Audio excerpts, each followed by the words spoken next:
Jain dear students, welcome in online classes of Shri Ram Public School. Myself Sadhna Dwivedi. I am your Hindi teacher. तो बच्चों, पिछले video में मैंने आप लोगों को हिंदी साहित्य के पाठ 17 का भाग 1 पढ़ाया था, जिसमें मैंने आप लोगों को बताया था कि उसमें किसकी कहानी बताई थी? बाज और सांप की कहानी। ठीक है, इस पाठ का नाम भी बाज और सांप ही है। तो इसमें मैंने आप लोगों को बताया कि किस तरीके से एक सांप था जो कहाँ पे रहता था? पर्वत के ऊपर एक गुफा में, अंधेरी गुफा में रहता था। वो वहां पे रहता था, बड़े आराम से रहता था। वो बहुत अपने आप को वहां पर सुरक्षित महसूस करता था। वो सोचता था कि मेरा तो यहाँ ही सबसे अच्छा है, मैं यहाँ का स्वामी हूँ और यहाँ पर मुझे कोई भी खतरा नहीं है। अचानक एक दिन क्या होता है कि एक घायल बाज था जो कि उड़ता हुआ आके गुफा के पास गिर जाता है। वो गुफा में जब गिरता है तो सांप उसे देखता है। उसके बाद वो डरकर एक किनारे जाके बैठ जाता है। फिर देखता है कि वो जो बाज है वो कैसा है, खून से लथपथ है। तो बाज कुछ देर सर नीचे किए हुए होता है। उसके बाद वो सर ऊपर करके देखता है तो कहता है कि यहाँ तो बड़ी ज्यादा बदबू आ रही है, तो बहुत खराब जगह है। काश मैं एक बार और आकाश में उड़ पाता। वो बहुत ज्यादा छटपटा रहा था उड़ने के लिए।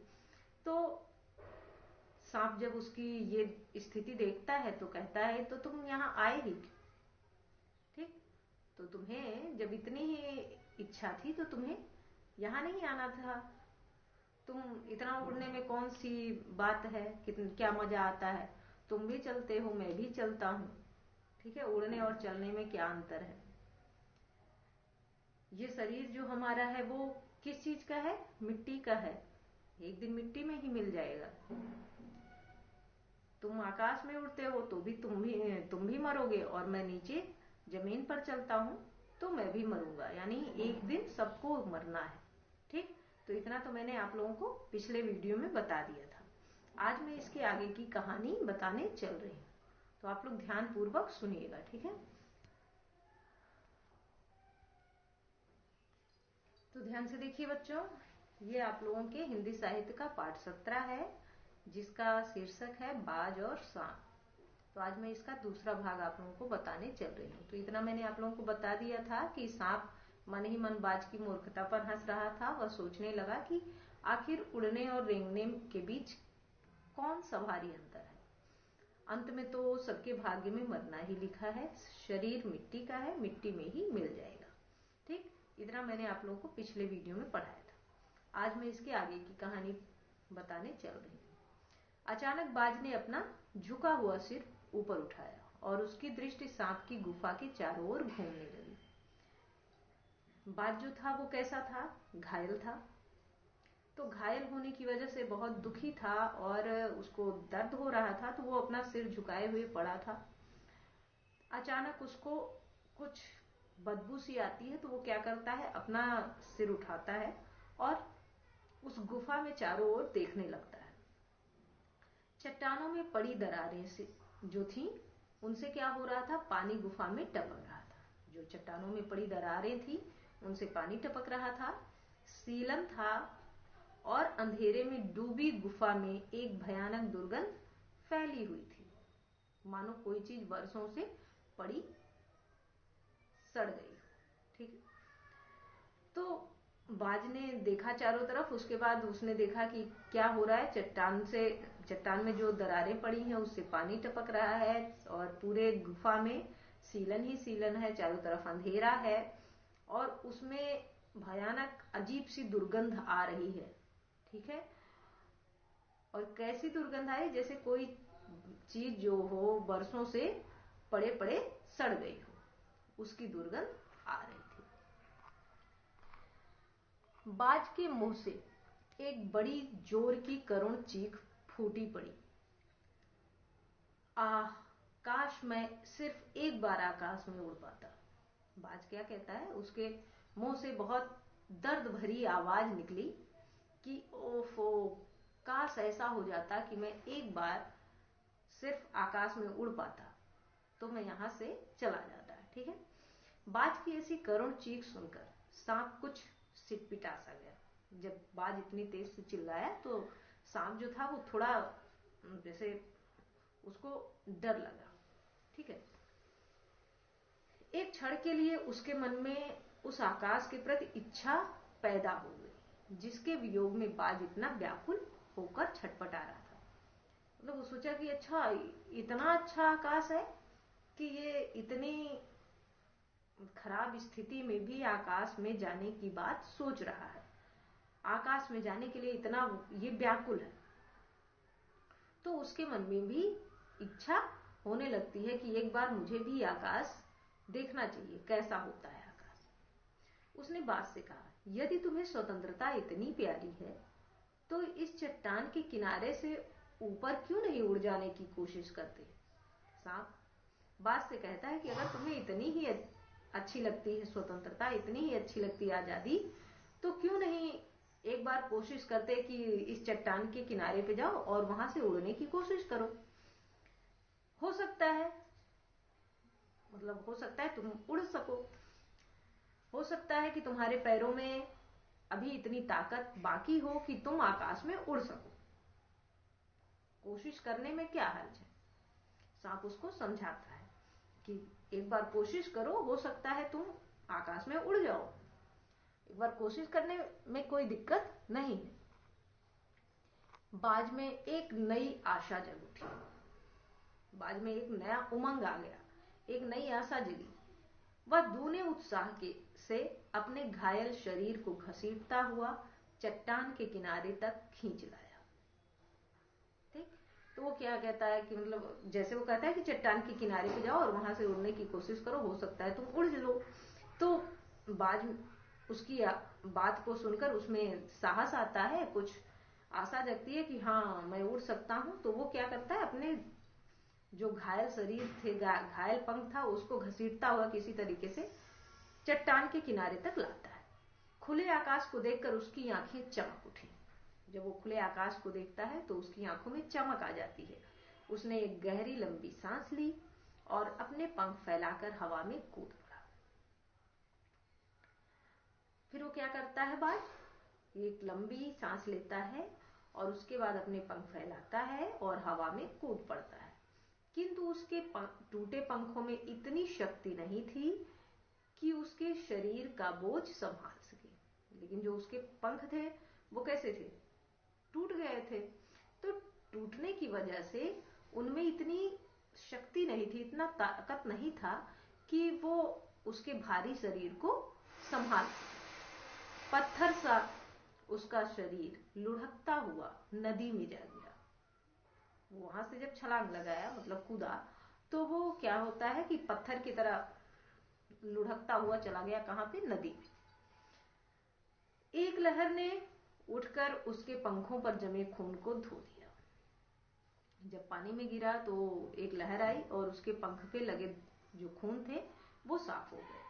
उसके थके मांदे शरीर को सफेद फेन से ढक दिया।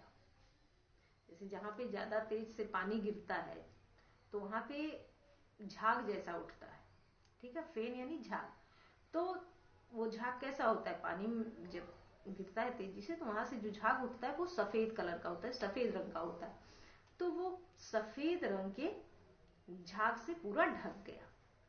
फिर अपनी गोद में समेटकर उसे अपने साथ सागर की ओर ले चली। फिर नदी क्या की, उसको अपने साथ बहाकर सागर की तरफ लेकर चली गई। लहरें चट्टानों पर सिर धुनने लगी, मानो बाज की मृत्यु पर आंसू बहा रही। लहरों का काम ही है चट्टानों पर आके लड़ना, टकराना चट्टानों से। तो उस समय ऐसा लग रहा था कि जैसे जो लहरें हैं वो चट्टानों से आके टकरा रही हैं, तो ऐसा लग रहा है जैसे वो अपना सिर उस पर पटक रही हैं और रो रही हैं। किस लिए, बाज की मृत्यु पर, बाज के मरने के कारण वो रो रही हैं। धीरे धीरे समुद्र के असीम विस्तार में बाज आंखों से ओझल हो गया और धीरे धीरे वो वहां से बहता हुआ कहाँ पे पहुंच गया? समुद्र में। समुद्र का जो विस्तार होता है वो बहुत होता है, यानी समुद्र बहुत बड़ा होता है, तो धीरे धीरे करके वो आंखों से ओझल हो गया। सांप ये बहुत देर तक बैठकर देख रहा था। तो जब वो उसकी आंख से ओझल हो गया, गायब हो गया, ठीक है, तो चट्टान की खोखल में बैठा हुआ सांप बड़ी देर तक बाज की मृत्यु और आकाश के लिए उसके प्रेम के विषय में सोचता रहा। तो जब तक वो गायब नहीं हो गया तब तक सांप उसको देखता रहा। जब वो गायब हो गया फिर वो बहुत देर तक उस सांप, उस बाज से, उस आकाश के प्रेम के बारे में सोचता रहा कि आखिर उस बाज को आकाश से कितना प्रेम था कि वो उसके लिए अपनी जिंदगी दांव पर लगा दिया। वो मर गया। आकाश की असीम शून्यता में क्या ऐसा आकर्षण छिपा है जिसके लिए बाज ने अपने प्राण गंवा दिए? वह खुद तो मर गया लेकिन मेरे दिल का चैन अपने साथ ले गया। सांप कहता है कि क्या आकाश में ऐसी कोई चीज है जो हमें अपनी तरफ आकर्षित करती है, या आकर्षित करने वाली कोई ऐसी चीज है उस आकाश में जिसके लिए बाज ने अपनी जान दे दी? वह खुद तो मर गया लेकिन आकाश के प्रति मेरे दिल में बेचैनी आ गई कि मैं उस आकाश के बारे में जानना चाहता हूं कि वो आकाश कैसा है, कहां पे है, किस तरीके का है, ठीक है, ना जाने आकाश में क्या खजाना रखा है। फिर सांप सोचता है कि आखिर आकाश में ऐसी क्या चीज है जिसके लिए बाज अपने प्राणों की परवाह नहीं की। एक बार तो मैं भी वहां जाकर उसके रहस्य का पता लगाऊंगा, चाहे कुछ देर के लिए ही हो। सांप सोचता है कि एक बार तो मैं भी वहां पर जाऊंगा। वहां पर कहां? आकाश में। और वहां जाकर इस बात का पता लगाऊंगा कि ऐसी क्या चीज है वहां पर जिसके लिए बाज ने अपने प्राण दे दिए। कम से कम उस आकाश का स्वाद तो चख लूंगा। सांप सोचता है कि कम से कम थोड़ी देर के लिए ही, लेकिन मैं अवश्य वहां जाकर वहां का मजा लूंगा। ठीक, यह कहकर सांप ने अपने शरीर को सिकोड़ा और आगे रेंग कर अपने को आकाश की शून्यता में छोड़ दिया। ये सोचकर सांप क्या करता है, वो अपने शरीर को सिकोड़ता है, मतलब बटोरता है। उसके बाद फिर आगे रेंगता है थोड़ा सा और रेंग करके कूद पड़ता है। ठीक, आकाश की शून्यता में छोड़ दिया मतलब ऊपर से कूद पड़ा। तो धूप में क्षण भर के लिए सांप का शरीर बिजली की लकीर सा चमक गया। सांप जो होती है, सांप के शरीर को देखे हो आप लोग कि वो कितना चमकदार होता है। तो जब वो आकाश में उड़ने की कोशिश कर रहा था तो धूप बहुत तेज थी। तो जब वो ऊपर उड़ने की कोशिश किया तो उसका जो शरीर था वो एकदम एक लाइन जैसी दिख गई, बिजली की जैसे लाइन कोई हो। ठीक है, इतनी चमकदार उसकी शरीर थी। किंतु जिसने जीवन भर रेंगना सीखा था वह भला क्या उड़ पाता? अब सांप थोड़ी उड़ पाते हैं, सांप तो केवल रेंगते हैं। तो वो उड़ नहीं पाया। नीचे छोटी छोटी चट्टानों पर धप से सांप जा गिरा। वो उड़ने की कोशिश किया तो वो भी कहां पे गिरा? जो छोटी छोटी चट्टानें थी उस पर जाके गिर गया। ईश्वर की कृपा से बेचारा बच गया, नहीं तो मरने में क्या कसर बाकी रही थी। सांप हंसते हंसते हुए कहने लगा, सो उड़ने का यही आनंद है, भर पाया मैं तो। भगवान की कृपा थी कि वो जो सांप था वो उड़ने की कोशिश तो की लेकिन फिर वो बच गया, मरा नहीं। फिर सांप हंसते हंसते कहता है कि अच्छा, उड़ने का यही मजा है, मैं तो भर पा गया, मतलब मेरी जो कमी थी वो मैं पूरा कर लिया, अभी मेरे साथ कुछ भी हो सकता था। वो सोचने लगता है पक्षी भी कितने मूर्ख हैं।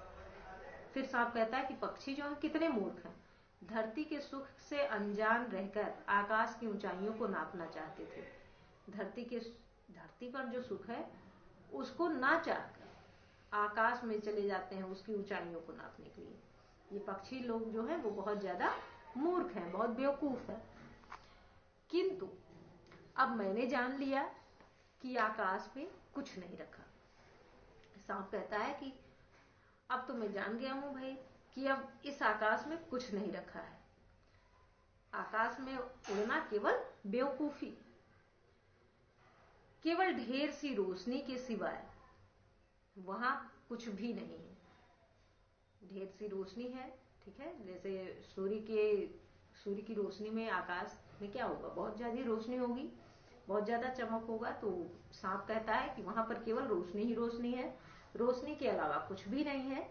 शरीर को संभालने के लिए कोई स्थान नहीं है, कोई सहारा नहीं है, ठीक है। आकाश में कोई भी चीज ऐसी नहीं है जिसे हम पकड़कर शरीर को अपने रोक सके, संभाल सके। फिर वे पक्षी किस बूते पर इतनी डींगे हाँकते हैं।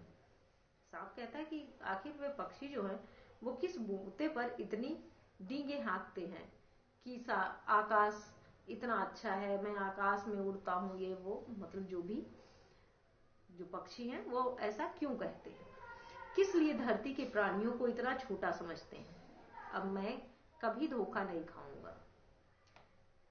सांप कहता है कि आखिर वो ऐसा क्यों सोचते हैं कि जो प्राणी धरती पर हैं वो तुच्छ हैं, छोटे हैं। ऐसा कुछ भी नहीं है, जैसे वे हैं वैसे ही हम भी हैं। अब मैं कभी धोखा नहीं खाऊंगा, अब मैं कभी इनके बहकावे में या इनके कहे में नहीं आऊंगा। मैंने आकाश देख लिया और खूब देख लिया। बाज तो बड़ी बड़ी बातें बनाता था, आकाश के गुण गाते थकता नहीं था। उसी की बातों में आकर मैं आकाश में कूदा था। तो क्या कहता है सांप कि ये जो बाज था कितनी बड़ी बड़ी बातें करता था आकाश के बारे में, और आकाश के कितने ज्यादा गुण बताता था। उसी की बातों में आकर मैंने क्या किया, आकाश में कूदा। ईश्वर भला करे, मरते मरते बच गया। सांप कहता है कि भगवान का लाख लाख शुक्रिया, भगवान ने मुझे बचा लिया मरने से। अब तो मेरी यह बात और भी पक्की हो गई है कि अपनी खोखल से बड़ा सुख और कहीं नहीं है। फिर सांप कहता है कि अब तो ये बात पूरी पक्की हो गई है, बहुत यही बात सही है कि अब तो ये जो मेरी गुफा है इसके सिवाय कहीं भी दूसरा सुख नहीं है, यहीं पर सबसे बड़ा सुख है। धरती पर रेंग लेता हूं, मेरे लिए यह बहुत कुछ है। सांप कहता है कि मैं धरती पर चल लेता हूं, रेंग लेता हूं, जहां मन करता है वहां चला जाता हूं, चला आता हूं, यही मेरे लिए बहुत है। मुझे आकाश की स्वच्छंदता से क्या लेना देना, मुझे आकाश की स्वतंत्रता से क्या लेना देना, मुझे आकाश से कोई मतलब नहीं है। ना वहां छत है, ना दीवारें हैं, ना रेंगने के लिए जमीन है। मेरा तो सिर चकराने लगता है, दिल कांप कांप जाता है। अपने प्राणों को खतरे में डालना कहाँ की चतुराई है। ठीक, तो सांप कहता है कि ऐसी कोई बात नहीं है, आकाश जो है वो मेरे लिए सही नहीं है। ना तो वहां कोई छत है, ना दीवारें हैं, ना रेंगने के लिए मेरे कोई जमीन है वहां पर। अगर मैं वहां जाऊं तो मेरा तो सिर चकराने लगेगा और ये सोचकर मैं कांप जाता हूं, मेरा दिल कांप जाता है। अपने प्राणों को खतरे में डालना ये कोई बुद्धिमानी की बात नहीं है। ठीक, तो आज मैं आप लोगों को इतना पढ़ा दी हूं। अब इसके आगे का मैं आप लोगों को आगे की वीडियो में पढ़ाऊंगी। अब इस भाग से संबंधित कुछ प्रश्न हैं जिन्हें आप उत्तर ढूंढकर अपनी उत्तर पुस्तिका में लिख लीजिएगा और उसे याद भी कर लीजिएगा। तो सबसे पहला प्रश्न है, बाज ने ऊपर सिर उठाकर क्या देखा। दूसरा प्रश्न है, बाज के मुंह से क्या करुण चीख फूट पड़ी। तीसरा प्रश्न है, बाज किसके वियोग में छटपटा रहा था। चौथा प्रश्न है, बाज को व्याकुल देखकर सांप ने बाज से क्या कहा। पांचवा प्रश्न है, बाज की आंखें क्यों चमक उठी।